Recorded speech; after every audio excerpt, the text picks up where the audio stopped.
From the Deep End games comes the title of Perception, a game which was kickstarted and successfully funded, finally released around this time of this year. The story goes, Cassie, a blind woman haunted by visions of her past, dreams of this particular house. She decides one day to go visit the house to see what are these dreams about. Her boyfriend begs her to wait for him. Cassie decides that it's up to her, and her alone, to discover what's going on in this haunted house.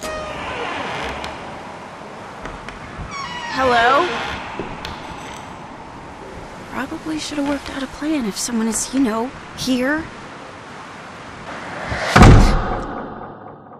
Upon entering the house, you discover that something's not fully right. The house seems haunted by some sort of entity, and this is where Perception begins. Divided into 4 chapters, Perception will bring you around different timelines of the house. The structure itself is well designed. There really isn't the feeling of repetition at all, and it is actually very interesting to explore the lore of this whole house. The problems that Perception has, however, is when it comes to its horror elements. Some of the creatures that you will meet throughout the campaign are very structured in their design. Half of the time, the solution will be in front of you, and you'll basically just have to hide and wait for the enemy to disappear. It would have been nice, some kind of a structure based on suspense when a monster is attacking you. The design of the puzzles and exploring the house itself does work perfectly fine, but another hindrance that Perception has is when it comes to its whole story. Now, I know I have said that the structure of the house is good and the lore is great, but the main story itself builds up to something, and all of a sudden the credits appear. You never get the whole structure of a full arc.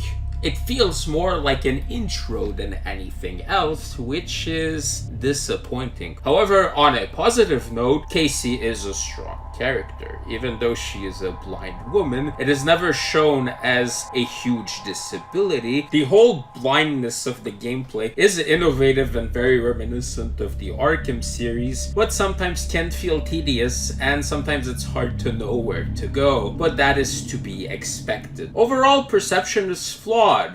It definitely doesn't fall in other indie Unreal Engine 4 games. It is very polished and looks good for the style that it is accomplishing for. But, unfortunately, at this time, evaluating all the content and its flaws... No, this is how it ends! Fucking house! Perception gets a 6.9 out of 10.